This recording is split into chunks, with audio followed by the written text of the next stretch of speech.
ઇતિહાસ સાક્ષી છે કે જ્યારે પણ આકાશે પોતાનો મિજાજ બદલ્યો છે ત્યારે દેશે પોતાના અમૂલ્ય રત્નો ખોયા છે. વિમાન અને હેલિકોપ્ટર દુર્ઘટનાઓનો સિલસિલો ભારત માટે હંમેશા કાળમુખો સાબિત થયો છે. આજે ફરી એક વખત મહારાષ્ટ્રના બારામતીથી આવેલા સમાચારે આખાએ દેશને સ્તબ્ધ કરી દીધો છે. મહારાષ્ટ્રના ડેપ્યુટી સીએમ અજીત પવારનું બારામતીમાં વિમાન દુર્ઘટનામાં નિધન થયું છે. લેન્ડિંગ સમયે સર્જાયેલા અકસ્માતે સમગ્ર દેશને હચમચાવી દીધો છે. પરંતુ સત્તાના શિખરે બેઠેલા નેતાઓએ જીવ ગુમાવ્યો હોય તેવી આ કોઈ પહેલી ઘટના નથી. ત્યારે આવો જોઈએ આવા જ કેટલાક દિગ્ગજો વિશે જેમની આકાશી સફરમાં તેઓએ કાયમ માટે આ દુનિયાને અલવિદા કહી દીધું.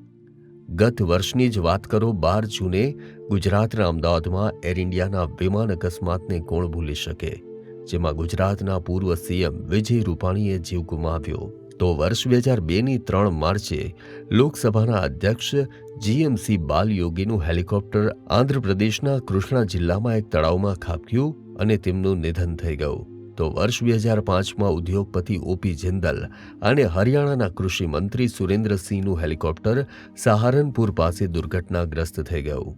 તેવી જ રીતે આંધ્રપ્રદેશના લોકપ્રિય નેતા વાય.એસ. રાજશેખર રેડ્ડી, જેમને આખી દુનિયા વાયએસઆર તરીકે ઓળખતી હતી, વર્ષ 2009માં તેમનું હેલિકોપ્ટર દુર્ઘટનાગ્રસ્ત થઈ ગયું અને આ ઘટનાએ આખા આંધ્રપ્રદેશને રડાવ્યા. તો રાજકારણના ઇતિહાસમાં 23 જૂન 1980નો દિવસ ક્યારેય નહીં ભૂલાય.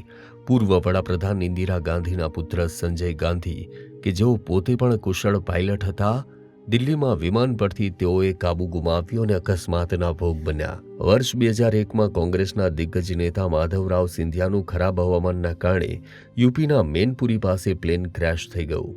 તો જનરલ બિપિન રાવતની દુર્ઘટના હોય કે પછી આજની ઘટના, આંકડાઓ ભલે બદલાતા રહે પણ પીડા તો એની એ જ છે. આ વિમાન દુર્ઘટનાઓએ ભારત પાસેથી એવા નેતાઓને છીનવી લીધા છે જેઓ દેશના ભવિષ્યની દિશા બદલી શકવાની ક્ષમતા ધરાવતા હતા. આવા જ અવનવા વિડીયો જોવા માટે ફોલો કરો ઇન સેકન્ડ્સ.